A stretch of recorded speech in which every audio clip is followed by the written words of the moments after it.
Well, hello and welcome once again to the DCL podcast, where we're inviting you to sit back, relax, and we'll be on our way shortly.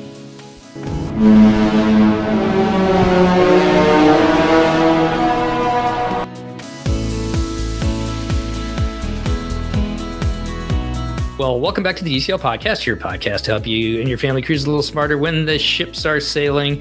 And it's late in the evening, way past Christy's bedtime, but we are going to dive into this. And Chris is a little bit busy tonight as well. We're going to dive into this with another fun-filled trip report, talking about Disney Cruise Line, Walt Disney World. And a long time, I guess we've tweeted several times before, but now finally talking. I'd like to welcome to the show tonight, Ryan. How you doing tonight, Ryan? I'm great. How are you, Steve? Not too bad. Thanks for reaching out. And I guess we're finally putting a show together, huh? Yeah, I've been following you for quite some time, and we've chit-chatted on Twitter and listening. And yeah, I've been wanting to put stuff out there. I love the information you guys, the content, it's entertainment, it's edutainment, as they say. So definitely enjoy it. And as we were talking ahead of time, you used to be a podcaster yourself too. So it's always kind of fun to put the mic back on and just put your voice back out there, right? Yes, I haven't done this in a while. So I'm usually talking movies or something like that. But yeah, since we've started doing the cruise thing, it's definitely, taking up more of my space, as far as what I'm listening to. So anyhow. Well, you picked the right cruise line with Disney Cruise Line, being able to watch the movies on the Funnel Vision and down in the Walt Disney Theater as well. So absolutely. Yes. All right. Well, let's jump into it. What is your Disney and cruising background, Ryan? Well, I grew up a Disney fan. I went to Disney World the first time in 1976. I remember it well. It was bicentennial. So there was lots of red, white, and blue. And if you go on Google Images, you can find a lot of those old parade pictures of all the Stars and Stripes and whatnot. So grew up in a Disney family. I didn't make it to Disneyland until I was 18, but always been a fan of the movies and the parks and everything, and Walt Disney himself. So that kind of took that, and I started going to Disneyland. I'm out on the West Coast. I'm in Arizona. So started going to Disneyland more often. Then, it's right there. It's 5-6 hours away. So that's good.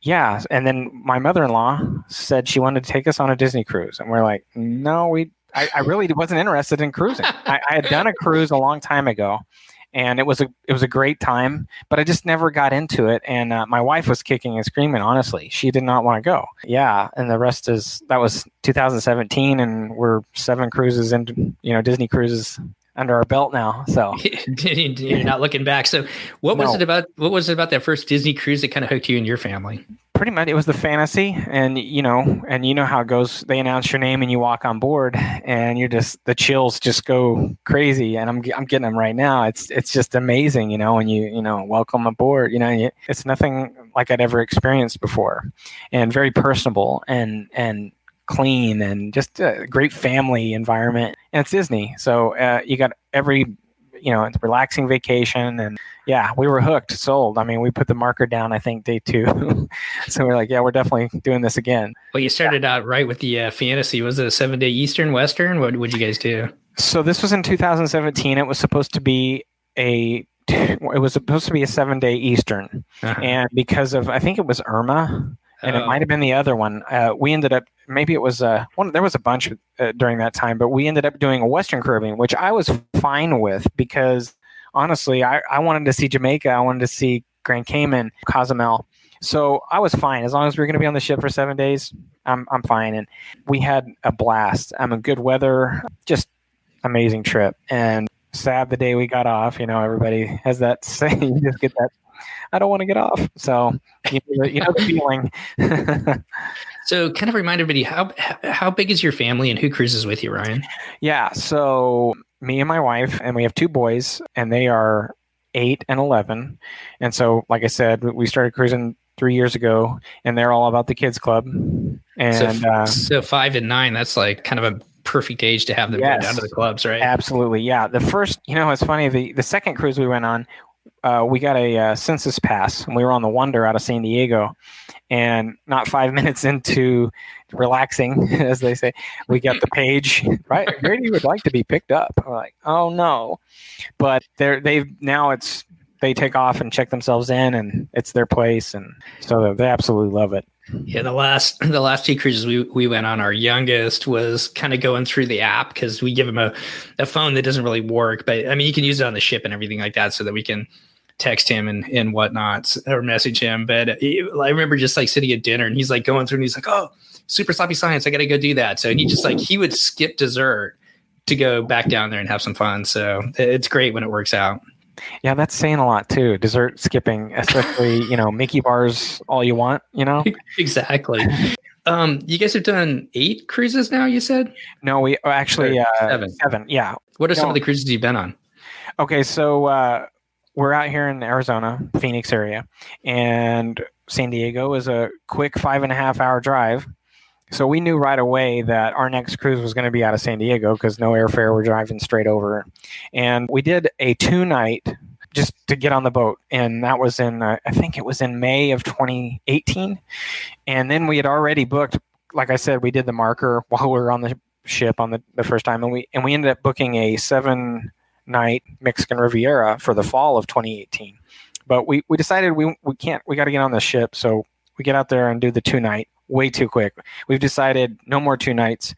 It's 3 or more or none because it's just so quick. And we stayed on the ship during Ensenada port. Living here in Arizona, we can go to Rocky Point and see, that port type, so we just enjoy the ship. Not that we don't like getting off like Cabo, Puerto Vallarta. It was fun to get on the Wonder and see and try Tiana's place and all that good stuff. And smaller ship, you can definitely tell a difference. Still amazing. Of course, our third cruise was the 7-night Mexican Riviera, which was also amazing. So we've done 1 2-night. We've done the 3-night on the Wonder May of 2019.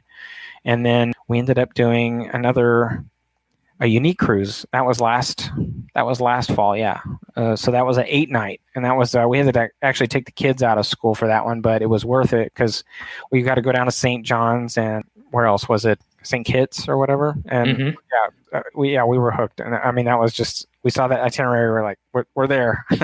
So we've done that one. And then, so this past spring, we did a 3-night on the Dream, which we had not been on the Dream yet, and hopped off. We did early exit or whatever, early debarkation, hopped over to the rental car place and then drove straight to Miami. And by noon, we were having lunch at Cabanas on the Magic for a 5-night Marvel Day at Sea. I think that's just amazing. Okay, so let's back this up so everybody understands exactly what happened. So you guys fly out to Florida. Did you spend time at Walt Disney World ahead of time, or did you just do the 2 cruises? No, that's the funny thing too, and you'll laugh. Prior to just a couple weeks ago, our boys had never been to a Disney park at all. Oh, wow. So their experience with Disney was pure cruising. And when we told them that the trip this past fall was canceled, they were very disappointed. And I said, well, maybe we'll go to Disneyland. So we had actually booked hotels in, I think, it was probably late August, early September for Anaheim to go to Disneyland. And then, of course, it didn't open up. We ended up canceling. And then we just bought tickets and went straight to Orlando. So, but no, when we went out there early in the spring, we literally just flew into Orlando, 1-night hotel, went over to Port Canaveral, dropped the car off, got on the ship, and then we knew we were going to get off express walk-off. And I was, you're traveling light as you can because you want to wait for bags and whatnot. We were on the road, I think, by 7:45, headed down towards Miami. I had already planned out where we were going to drop the car off and everything, which was only 2 miles from the port of Miami. By the time I had turned the keys into the rental car place, the Lyft driver was out front waiting for us. Melanie was texting me saying, we got to go. So it was funny talking to the cast members. Yeah, we're going on the Magic tomorrow. What? So you're kidding. I love the Magic. So, I mean, that just kind of blows my mind because, I mean, we already just talked about it. Like, that's like one of the worst things is getting off that ship, either for us when we're, out of the East Coast, 'cause we live out of the West Coast, sort of like you do, either driving to the airport or killing some time before you go to the airport, and you being able to get off the Dream, get in a rental car, and then by noon having lunch at Cabanas up on the Magic. How just magic is that? It was absolutely nuts. I mean, you know how it is. The last day on the Dream, we did a 3-night. That last day, you're packing the bags and whatnot, and you're like, oh, it's just the worst feeling. But we were all psyched because we were getting ready to go to the Magic. So it was a unique feeling, and we were down with it. A lot of people said we were nuts. I have some in-laws that said that, and we're like, we'll make it work, and we did it. So, and the boys were troopers. We grabbed some breakfast on the way. Oh yeah, that's another thing is we grabbed some cereal, at Cabanas, and that was breakfast on the way down to Miami. For we stopped and got some milk, and they ate dry cereal in the car on the way down. So we were set and just made a quick road trip out of it. Wow. So, we've talked to a couple of different people that have done the back-to-back. So this is almost kind of like a back-to-back. And that's definitely one of our family's dreams and goals, our bucket list, or however you want to say it. So you guys got to do it. And not only did you guys sail on the Magic, but this was your Grand Slam, huh? Yeah, it was our Grand Slam. And I have to say, it was a cool box to check and whatnot. But it's just cool to experience every single different thing on each ship. They're so unique. The Fantasy and the Dreamer sister ships and Wonder, obviously, but they're so different, all of them. And we found that right away where you're looking at it's different here. This doesn't exist here or whatnot. And they all have their extra neat, cool things that the other ones don't have, and vice versa. Obviously, they're just such unique vessels. And yeah, it was cool to check that off. We were hoping that our 10th or our 11th, when we turned platinum, would be on the Wish, and now it may be. So we'll see if that happens or not. And not only was this, and I think it's worth touching on this, but not only was this your Grand Slam voyage with the Magic, this was the Magic's last voyage before she stopped sailing.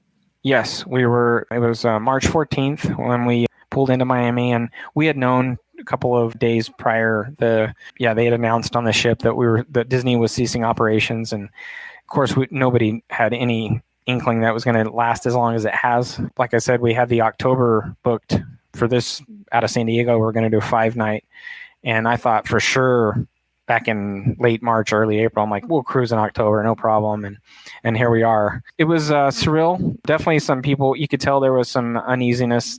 Cast members were super friendly, and you couldn't tell there was anything going on, but there was definitely this feeling of like, well, what's going to happen next? But everybody kind of just chugged along, and it didn't spoil any fun or anything like that. I mean, everybody was just positive attitude and enjoying for what we could. So last day in Nassau, we were just having as good a time as we could. It was a good time.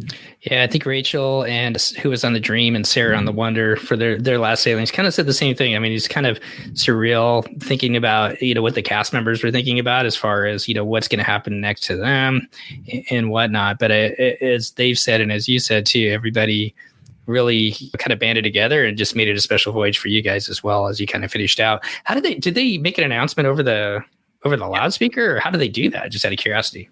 Yeah, and they did actually. The captain came on. We were in line to meet. Matter of fact, we were right next to Jack Sparrow. It was Pirate Night. The captain came on and made the announcement. And at first, you just really, that's serious? They're going to stop? And then it kind of, he's not joking around. So everybody assumed it was going to be a couple weeks, maybe a month. They would stop, and then we'd be back in business. And I had gotten an email, and I checked it on when we were in Nassau, and my boss had said, hey, do your traveling into the Caribbean and whatnot and this, that, being on a cruise ship, you're going to have to work from home for 2 weeks. I'm like, no sweat. And then here we are. I'm still working from home. So you still haven't gone back to the office? No, I've been back a couple of times. Okay. Fortunately, I'm essential, air quotes. So that helps. Yeah, but we're making the best of it. I don't think any of us thought it was going to be, at that time, looking back on it now, I guess you kind of can see like, well, we just didn't know where it was going to go. But at that time, Definitely, everybody thought, well, I'll give it a month or two. And like you said, we had a cruise booked in April, and I thought we'd go on that. And boy, that didn't happen. Yeah. I feel bad for the folks I've seen, and I'm sure you've seen where it's like, oh, this is the third one we've rebooked, or the second one or whatever. And right now we have a 5-night out of San Diego in May. And I'm hoping, I'm pretty positive that we'll cruise. I'm definitely it'll look different, and that is what it is. And we'll do what we got to do to get the ball rolling. I'm hoping by October of next fall, we have a Western Caribbean for our 9th cruise. That'll be our 9th. That was what I was hoping to be our platinum. But anyhow, nevertheless, I'm hoping things are semi back to normal by next October. I really hope. I'm pretty positive about that, but you never know. Either way, we're set to go. Exactly. So, well, let's not dwell on all the negative stuff. Let's turn into some fun things, and we'll talk some cruise line here, and then we'll transition to a little bit. I'm curious to hear your boys' experience being at Walt Disney World for the first time. But this is a Marvel Day at Sea. Are you a big Marvel fan, Ryan? Yes, absolutely. Can you talk a little bit about kind of the experiences you had, what you were looking forward to, and some of the experiences you had during Marvel Day at Sea? Obviously, meeting all the characters and signing up to meet the certain. I will say, if you're doing a Marvel Day at Sea, make sure you get the tickets to meet Groot, and then also there's the New York the New York experience where there's Spider-Man, Black Panther, and Iron Man. Making sure you get all those, the tickets so you can meet Groot, and that was the cool thing is we met Star-Lord, we met Gamora, and then Hawkeye was there, and Doctor Strange, and we've watched all the movies, and our boys love the Marvel stuff, of course, and of course they're big Spider-Man. They love Spider-Man. So meeting Spider-Man several times while we were walking around and then also doing the photo with him, they thought that was just awesome. So, and it's a blast. I got my last picture I took on the Magic was a selfie with Spider-Man. So your boys enjoyed Spider-Man. Do you have a favorite Marvel superhero? I like Doctor Strange a lot. I like what he's gone through to get where he's at, and just that whole weird dichotomy of everything is 2, 4, or 5 dimensions, or the multiverse. Of course I love Ant-Man. I mean, and especially the movie. Paul Rudd just is the awesome. Humor is great. Yeah. It's amazing. I wish we could see Hank Pym in the younger days back. You remember with Michael Douglas. Back in the was it Romancing the Stone days? Remember those movies? Yeah. So it's kind of he's past his prime per se, but it's still good to see him as Hank Pym, the elder, but we all like, of course, Iron Man, and they're all good. Hulk. I think Doctor Strange took me by surprise. I'm going to tell myself here. I've only seen one movie on all the ships and the cruises we've been on. Yeah. And it was Doctor Strange. And boy, that movie, I didn't know what to expect from it. I didn't know anything about his character. And it really kind of blew me over. That's probably one of my favorite, if not my favorite Marvel movie, because I like his character as well. So yeah, I'm totally there with you there. Plus the humor of Ant-Man is just great, isn't it? So absolutely. And it's very dry. He's very dry, which I like a lot. This just the subtle. He's arrogant, obviously, right, like Tony, but in a different manner. Yeah. What's funny is I went and saw Guardians of the Galaxy, the first one, and I liked it so much. I told my wife, I said, "You got to go see this." And she's like, "Well, you've already seen it, so I'll just wait for DVD." I'm like, "No, we got to see this in the theater." And I had to drag her, and she loved it. So after that, she's like, "Okay, no more arguing. If you say let's go see a Marvel movie, we're going." Doctor Strange was one of those where I didn't really. It was like it was showing, so I'm going to go see it. Right. And I didn't know anything about it, didn't read the comics, but once you start watching, you're just sucked in, and you're like, wow, this is a whole different adventure and whole different world that they're building on. Yeah, definitely enjoy that.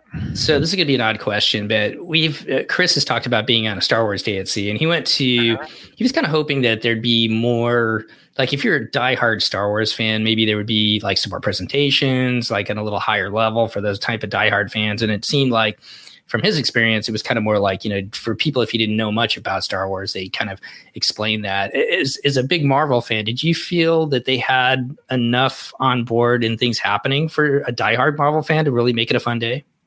Oh yeah, definitely. I mean, there was characters walking around.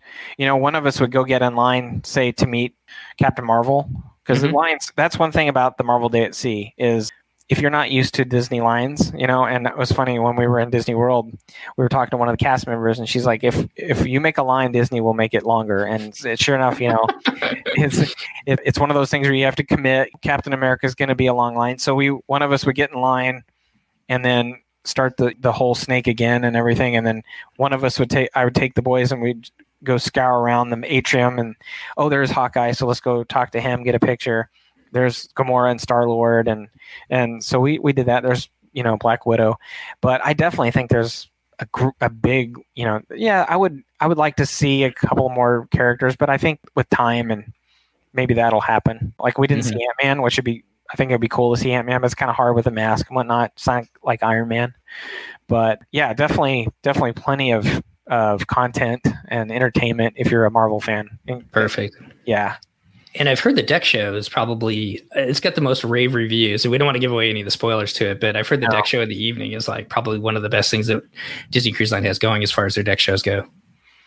Yeah, I enjoyed it a lot. It's almost interactive. I'll leave it at that. But Okay. it's just one of those things where, oh wow, they did that. And I was surprised too that the characters that you see in the show are the characters that you just had met. It's not like there's this one group for the show and one group for the meet and greets and whatnot. So when you see Loki down there, that's Loki that you met just prior. There's Thor, there's Captain Marvel and whatnot. So yeah, definitely a great show. Lots of action and drama, as much as Disney puts into that. It's I kind of equate it to the Pirate Day at Sea or the Pirate Night, the deck party, but with the Marvel twist. I'll just leave it at that. And it's got the fireworks at the end, or they've got fireworks that night too, right? There's some fire. Okay, we'll leave it at that. Awesome. Well, anything else about that cruise you want to touch on? Otherwise, I think it'd be fun to kind of go through the ships a little bit, some of your favorite things that you and your family enjoy. But anything else about that cruise you want to touch on, Ryan?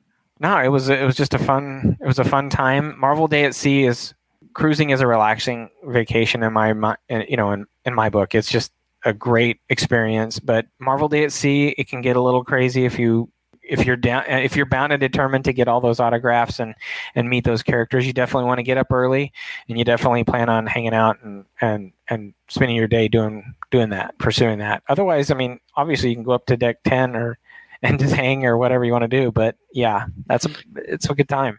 Or the census spa if your kids don't call you, right? Exactly.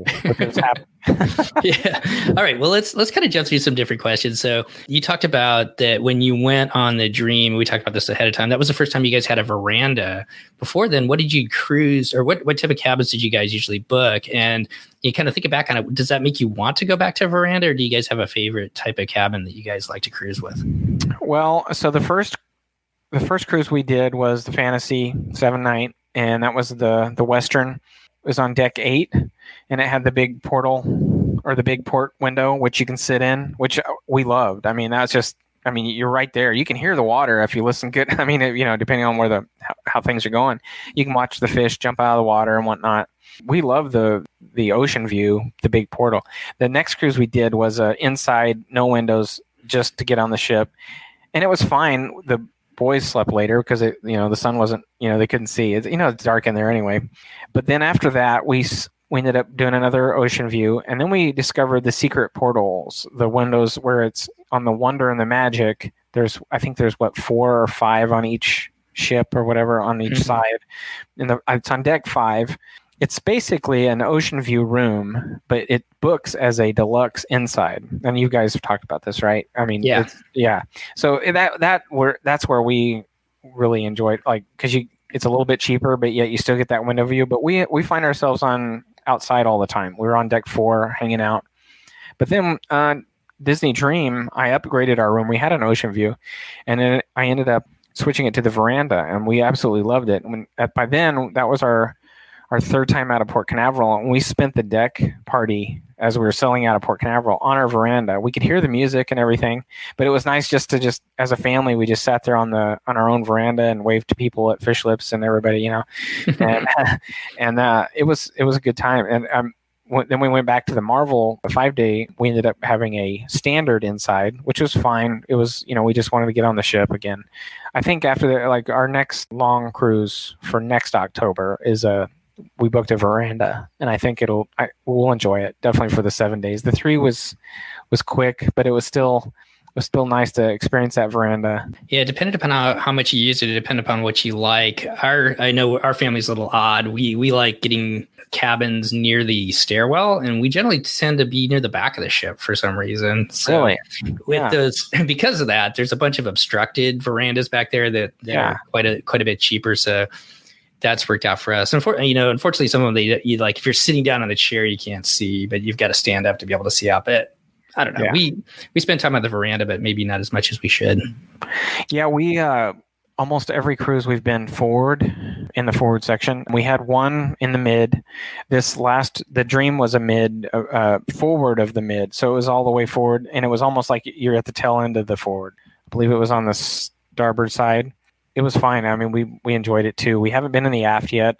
We have been as low as deck. I think our lowest is deck 5, which we don't mind. The kids club's on deck 5 on the Wonder and the Magic, and you're just right down the hall. Yeah, just walk straight out there. Yep, exactly. So and we've never had any noise problems ever, other than one time we had Deck 8 on the Magic, and this is kind of getting to be too much minutia, but you can hear the deck chairs getting moved around at night when they're cleaning on it. So yeah. I've heard that Deck 5 you can hear the show forward, but we have never experienced that because I think we're usually outside doing something. So we definitely took advantage of the veranda. The first night we were selling out of Port Canaveral on the Dream. I just happened to. I was getting an ice cream because it's 10:30 at night. What are you going to do? You got to get an ice cream, right? Right. So I'm walking by and I'm like, "What is that a reflection of?" And all of a sudden I see and it's another Disney cruise ship, and I'm like, "What is that?" Wow. So I run down to our room and I open the window. So we go out on the veranda and it was the Disney Fantasy coming back in because they were coming in. We were leaving on a Friday. And they were coming in because they're, back in on Saturday morning to go on the next 7 nights. Yeah, that was, and I've got some pictures of that. I may have shared them on Twitter. I can't remember, but I'll definitely send them to you because they're kind of shaky because it's night and everything. But yeah, it was really cool to see the fan. And it wasn't, you could see the flashes. People were seeing us, and yeah, that was really, really cool. That's amazing. Okay, let's jump into just a couple, kind of a quick sort of lightning round here in the middle of the show. But kind of sailing on the different 4 ships. Do you have a favorite restaurant? Do you and your family have a favorite restaurant across the ships? We always like Cabanas. That's who doesn't like Cabanas? But obviously, for the sit-down restaurants, Animators. I think you can't. It's so much fun with all the colors and everything. But when we're on the Wonder, Tiana's Place has got to be the best. I mean, it's amazing experience, good show. The food is amazing. If you like Cajun, if you like that type of stuff, that flair, Mardi Gras. It's definitely. I think that's probably our favorite is for all the ships is Tiana's Place. So yeah, between the music and the food, I think they hit it out of the parks there with that one. Definitely. So, do you guys go to the shows at all? Oh yeah, definitely. Yeah. Do you have a favorite show right now that you've seen, or one that you've seen? Aladdin, I think, is awesome. My wife loved the Frozen show, and we saw that. Actually, we were when they switched it over to the Fantasy as well. Mm-hmm. We were the first. That was the first cruise where the Frozen show had appeared on the Fantasy. And that was 2019 October, so we got to see that then. But I will say on the Magic, what is it Rapunzel's Tangled, yes. Yeah. That was amazing. So yeah, but I think Aladdin, the genie's pretty awesome. Yeah, once again, you've got a good sense of humor there, so I think with the genie as well. The one thing I wish they would do and would play up more is when we've been on the Magic, when Tangled's playing that night, they will a lot of times during the restaurant, and I'm not talking about the Tangled restaurant, mm-hmm. but we've been in Triton's, or not Triton's, Lumiere's on the Magic, mm-hmm. and Flynn Rider will be running through in the middle of dinner, and then the guards will be chasing after him. And I think that's just such an awesome touch. I would love to see them play with that a little bit more, like maybe even on a Star Wars DLC, having the Stormtroopers go through or whatever else. But I just think that's kind of a neat touch where I think they could really have a lot more fun with it. Yeah, the Ugly Duckling thugs, that. Yeah, they're awesome. I mean, so we had dinner the first night on the Magic at, it's called, it is Rapunzel's, right? Rapunzel's Royal Table. Yeah, that's right. This is awesome. It reminded me a lot of Tiana's Place, but because I think it's in the same spot as Wonder, but it just had that vibe or something in it, but the lanterns and everything. But those guys are awesome, and they're totally interactive. Like they were giving our boys like fits, with the banter and whatnot. And they're great with the kids, aren't they? Oh, absolutely. Yeah. it's hilarious. That's why I think the Stormtroopers would be awesome, because I could see them having a really good time talking with the kids and stuff if they kind of played that up a little bit on Star Wars DLC. But I know they do that on the deck. So yeah. All right. I would be remiss if I didn't ask you this one. Aqua Duck or Aqua Dunk? Well, I like the Aqua Duck, DUCK, because mm-hmm. You get that tour of the ship outside, and it's nice and warm in there. I mean, when it's kind of cool at night, but Aqua Dunk, I mean, that's just the boom and the drop. If you like the thrill ride, yeah. I will say we didn't join in the Halloween night for last October for our 8 night, and we rode Aqua Duck, I think 8-9 times, just no wait, because everybody was trick-or-treating, right? And so that was a good thing, because we had been there, done that, so to speak, and our boys were like, we want to ride the Aqua Duck. Okay, swimsuits, and we went up to the top deck, and we rode it over and over and over again. It was fun. We did that one time at night with my youngest, and I think that was my favorite. Just like you were talking about, with the lights, lighting up the deck, and you're kind of going all the way. You get the whole tour of the ship. I think that's pretty magical time to be able to get up there and do that as well. Yeah, my wife was watching something on Funnel Vision, and so every time we go by, she'd wave up at us, and we wave down at her, and we go right back and get in line, and no wait, and hey, we're going again, and it was a blast. So when you guys get a chance to be without your kids, because your kids want to go out and play in the clubs or do whatever they're doing, do you have a favorite place that you and your wife like to go to, whether it's like to go get a drink, go get dessert, or someplace around the ship that you like to hang out, or even during the day by the pools? We really have taken a liking to the adult trivias. I say adults, sometimes they're not, but like Con and Finn on the Wonder doing the 60s, 70s, 50s night, 80s night music, and then the movie quotes and whatnot, trying to go for those prizes. So we like to do that. When after dinner, we usually do early seating dinner, and then the boys go to the kids club, of course, and then we'll just head down and do the trivia. And then we'll usually kind of just walk around either deck 4 or on the top and hang out, and then catch some Funnel Vision, just kind of chill, no plans. If something's going on, like one of the events, the adult clubs, we'll go down there and watch that. And yeah, we enjoy those a lot, especially some of those hosts. Jo, she was one of the memorable hosts that we had. And you feel like Tony from Spain? Tony from Spain, yeah. Yeah. Is Jo African-American? No, she's the English gal, and she's very, very feisty. And what's funny is who was our host on our first cruise? Natalie? Is that it? She was I think it was. Anyway, we had her 3 times in a row. We finally said, "Hey, we need to stop meeting like this." It was so much fun though. Like the cast members and the hosts and everybody, they're just amazing. That's killing me. I can't remember. There was an African-American gal, and she was like from Jamaica or something like that. Oh, yeah. That was, like Tony from Spain and everything else. And she was so fast and so witty that she was like one of those people that talked that you had to listen to every word she had to say, because like if you didn't listen to everyone, you're missing out on half of the humor. And it was just, she was hilarious. I think it was when my wife and I did the 3-day Mexico one out of San Diego that she was on. But okay. Yeah. I can't think. Natalie Bailey is the cruise director. Yeah. Okay. She's the English gal. As a matter of fact, if you during these times, we'll turn on Disney music. My wife works from home as well. We'll turn on there's a couple of people that have recorded the Good Morning shows for the cruise. And we'll watch those, like get our fix in that we're, and then Natalie's got one on there. Somebody posted or whatever. Anyhow, those are fun to watch and listen to. Okay, well, before we turn it to the parks here real quick, any things you want to touch on with the ships? And we'll definitely have to have you come back on when you do your next cruise and talk about it. But anything else about the ships, that memorable story or anything you want to touch on? Well, I mean, I just would say that if you're listening to this and you've never been on a Disney cruise, definitely you need to go, because we've told people over and over again, once you've gone on a Disney cruise, it's going to be hard to go on any other cruise line. That's the thing. But also, they do it right. And a lot of the things that Disney puts in place anyway, I mean, as far as cleanliness and whatnot, that's all. But they've been doing that stuff for a long time. But it's definitely a unique experience. It's completely different than the park vacation, which we'll get into. But we're sold. We just love Disney cruising now, especially not just cruising, but Disney cruising. No complaints there. I think all of us, most of the people that listen to this podcast, just can't wait to get back and experience out and totally understand exactly what you're saying there when you say that. Well, let's kind of turn it to the parks then. So unfortunately, you, like a lot of the rest of us, have to kind of pivot and come up with another plan. You guys decided to go down to Walt Disney World. It's the first time for your kids, and you guys haven't been back there for quite a while then as well, I'm guessing, since your kids have never been there.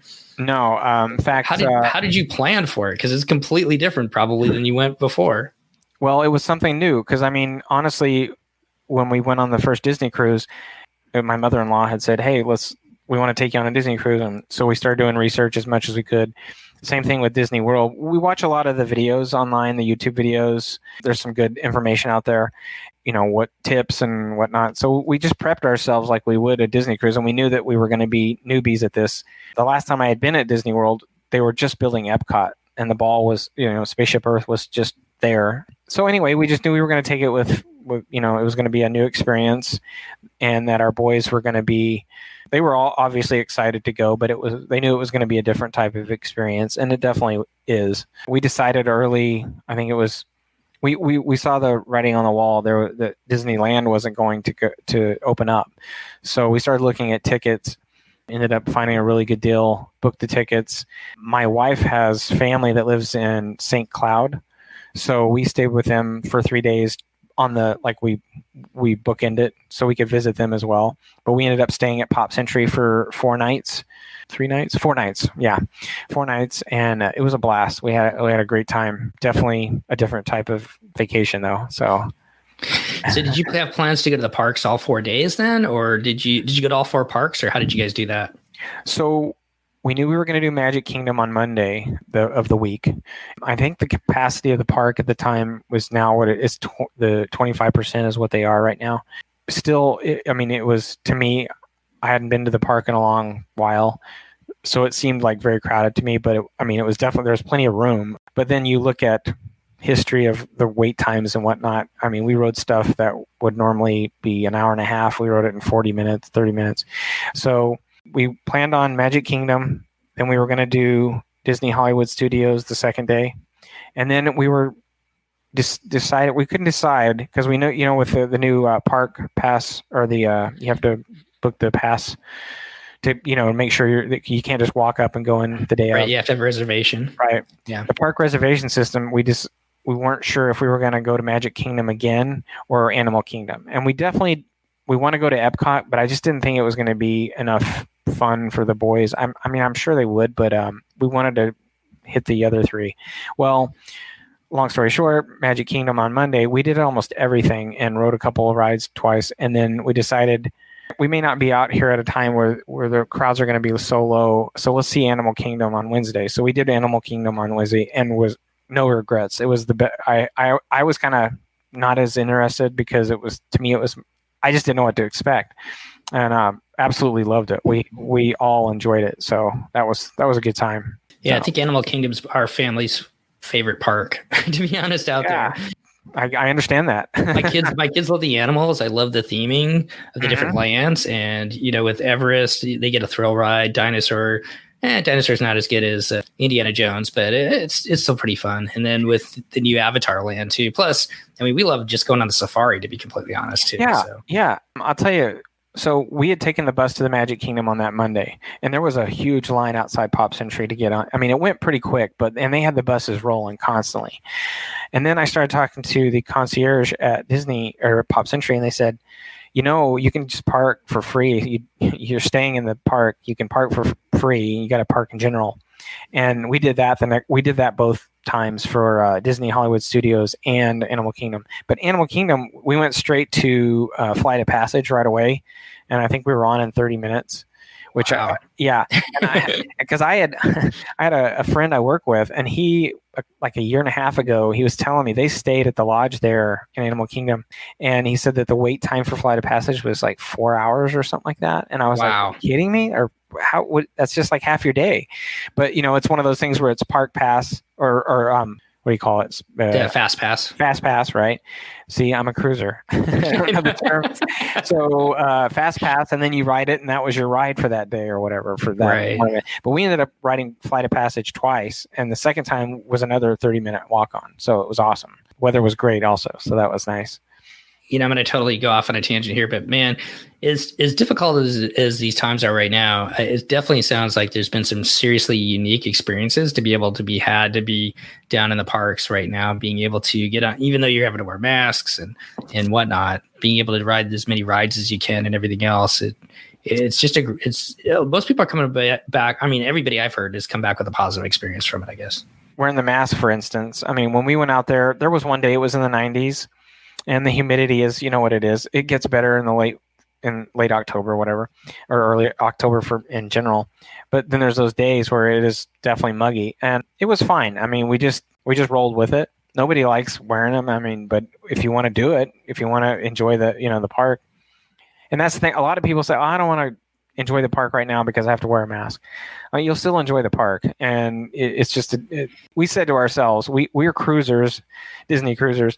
that's one of the reason why we didn't go back to Magic Kingdom, because eventually Disneyland over here will open up and we'll be able to do some of the other stuff. It's right there. But that said, I wouldn't let it deter you from going. I mean, we had a good time and just rolled with it. You get in the car, you take it off. You get to the hotel room, you take it off. And, they have all those relaxation stations where you can, and obviously when you're eating or drinking, it was fine. And Disney's sticking to it, and it is what it is right now. So definitely.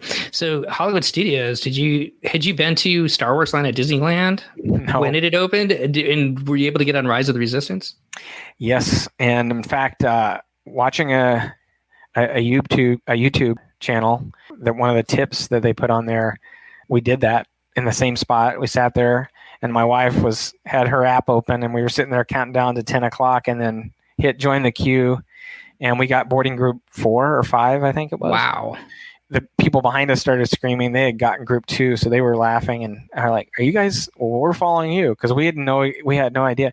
My boys were kind of like, "What are we doing here? Just sitting here?" I said, "We got to do this if we want to ride Rise of the Resistance," and it was so worth it. I mean, if you haven't, it's like 3 rides in one, and if you're a Star Wars fan to boot, it's all That was awesome to get on there right away and just see all that. It was amazing.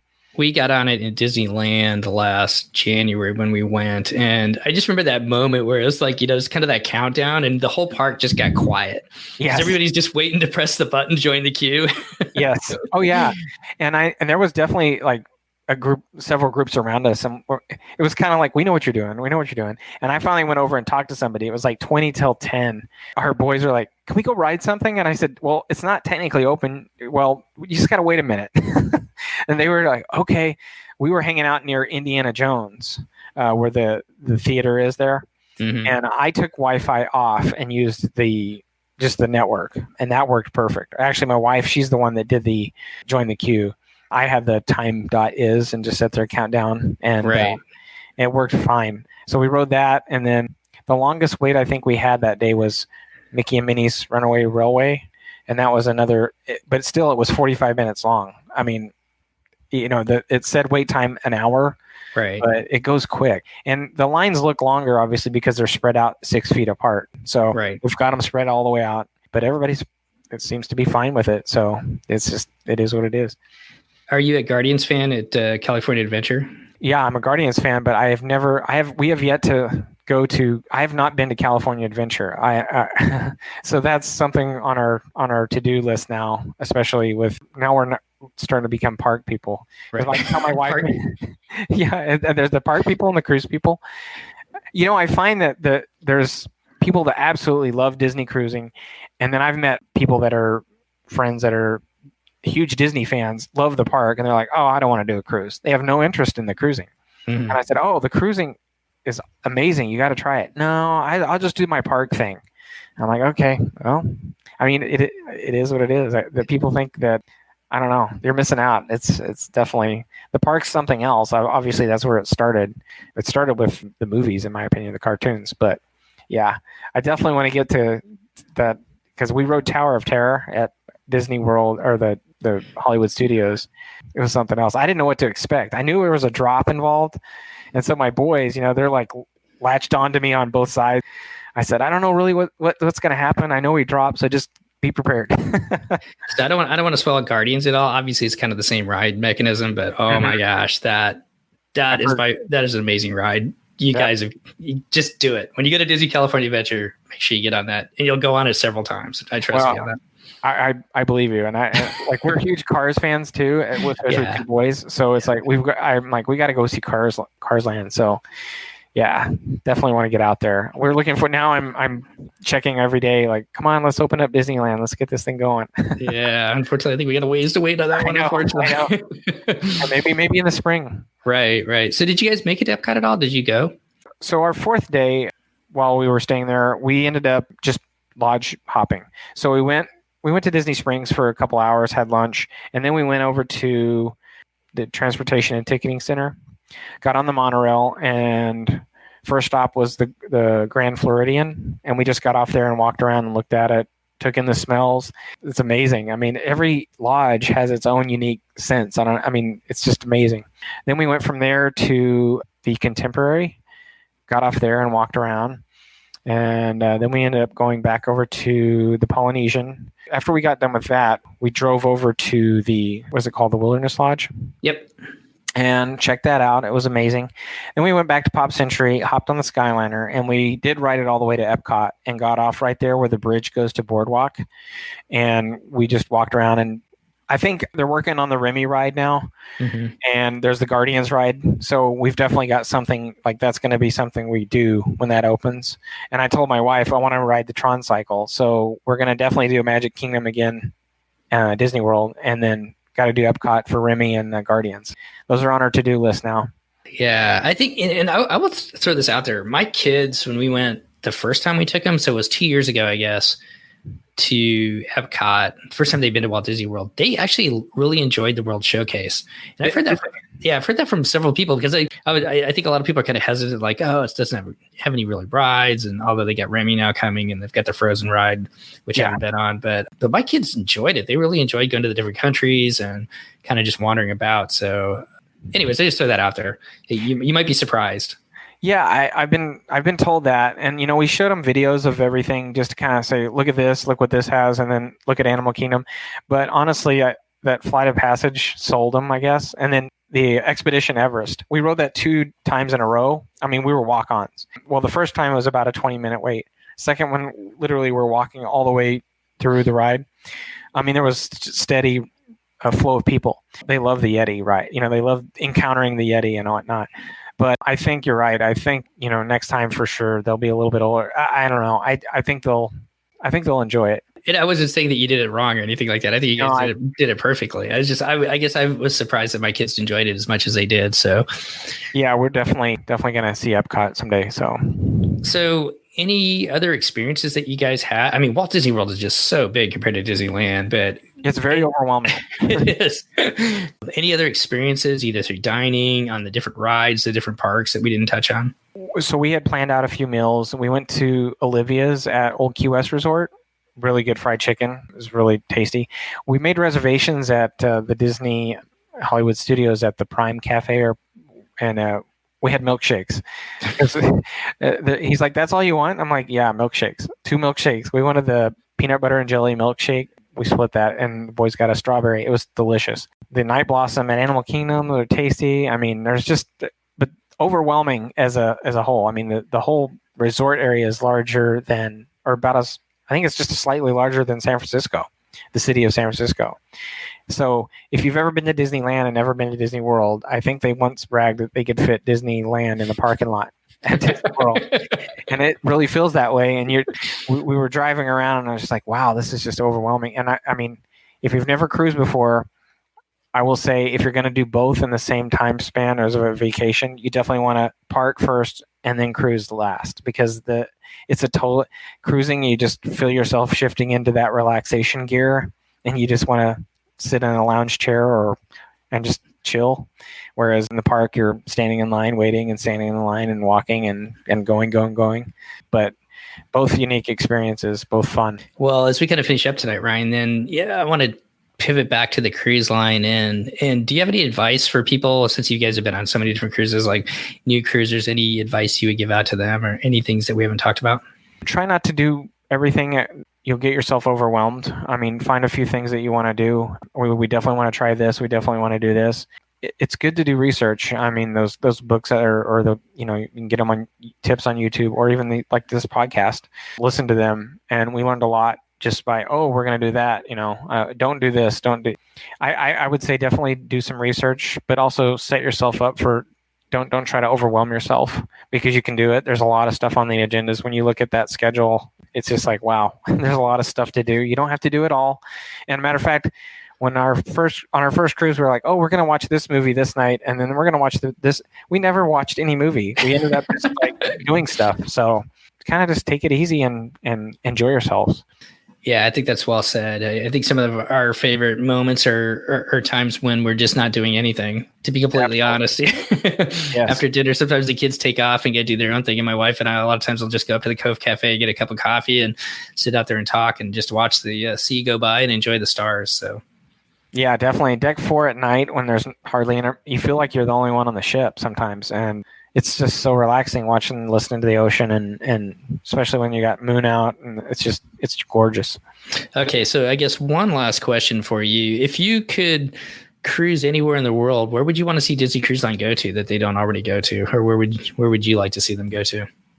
That's a good question. We're big fans of Hawaii, but obviously that's now in the mix there. I'm definitely interested in coming out of New Orleans just to say, be on the Mississippi. But as far as somewhere else, the first time I ever cruised was in Tahiti, which I know that's a long way away for Disney Cruise Line to go, but that area of the world is very beautiful and gorgeous, and I think it would be awesome though if Disney could make their way that way, even parts of Asia. So yeah, that would be kind of cool. Tahiti is definitely a beautiful place. I'm not sure if it would work every year just to start with, but yeah. I know that like when they get the 3, let's just say they're going to get those 3 ships, right? All right. So we'll get the Wish and the next 2 after that. The Magic of the Wonder, that might be the time for one of them to finally make its way down towards Australia. Yes. And I've watched like those Royal Caribbean routes where that they go, and Norwegian as well, where they stop through Tahiti, then drop down in Australia. And we all know there's a ton of Australians that come up to, I know definitely Disneyland and Disney World to visit the park. So I think it would be a home run for them to go down and do 1 or 2 sailings out of Australia and then back. Yeah, I think that, there's potential down the road where the Wonder or whoever could actually depart off the West Coast, and instead of going Panama, it takes off and goes to Hawaii, and then from Hawaii make its way through, Tahiti. Yep, and then over to Australia. Australia is a huge cruising country. There's a lot of. I had a friend that worked on one of the ships that sailed out of, I think, Sydney, and that's a big cruising community there. Big fans, so it could work. I mean, maybe not every year, but they could definitely. Disney can do anything. So yeah, especially when those new sailings come up. That, I mean, geez, those things just like boom, like Hawaii sold out here just again. I know. My wife said, "Do you want to try to go to Hawaii?" And I said, "No, don't even bother. Just just leave it." It's the wrong time of the year, man. Yeah, if you got kids that are older, it's tough to get them out of school for that. So yeah. Sometimes though, you look at those itineraries and you're like, "We're taking off from school. Sorry." Yeah, exactly. We'll study on the plane. All right. Well, I guess as we get out of here tonight, Ryan, thank you so much for coming on. Thanks for your support of the podcast for so long. Thanks for listening. And you, like all the rest of us, just can't wait for the ships to get sailing. And I look forward to maybe hopefully sometime sailing with you on board one of the ships. Oh, yeah. That'd be a blast. Yeah, I can't wait. We're looking forward to next cruise. Definitely. Awesome. All right. Well, all the best to you and your family. Stay well. And we will talk to you soon. All right. Thanks for having me. Well, that's going to wrap up our show today. Once again, I really want to thank Ryan for coming on and sharing his experiences with Disney Cruise Line. You can just tell the passion in his voice about how much he and his family enjoy cruising with Disney. And then it was fun to hear their story as they went to Walt Disney World, taking the kids there for the first time. And he hadn't been back there since Epcot was built. I actually happened to be at Epcot the first year it was built as well, and hadn't been back until the 2000s as well. So I totally relate to that experience that he and his family had. Well, if you're listening to this podcast as it comes out today, December 23rd, 2020, on behalf of myself, Steve, Christy, and Chris, all of us here at the DCL Podcast, we want to wish you and your family just the best over the holidays. If you celebrate Christmas, just have a great Christmas. Spend some time, slow down a little bit, and just enjoy the time that you have with your family. It's been kind of a crazy year, and enough said there. So on behalf of the 3 of us here, we want to thank you for coming back and listening to our podcast each and every week.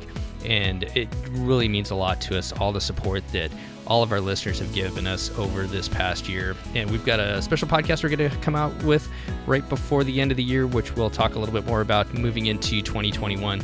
But once again, on behalf of myself, Steve, Christy, and Chris, all of us here at the DCL Podcast, be safe out there, be well, happy holidays, Merry Christmas, enjoy time with your family and friends, and we'll see you next time on the DCL Podcast. The DCL Podcast is not affiliated with the Disney Cruise Line, Walt Disney Company, Adventures by Disney, or Run Disney. All of the opinions expressed on our shows are those of the hosts and the guests who appear on the show. If you have any questions about any of these products, please contact the Walt Disney Company.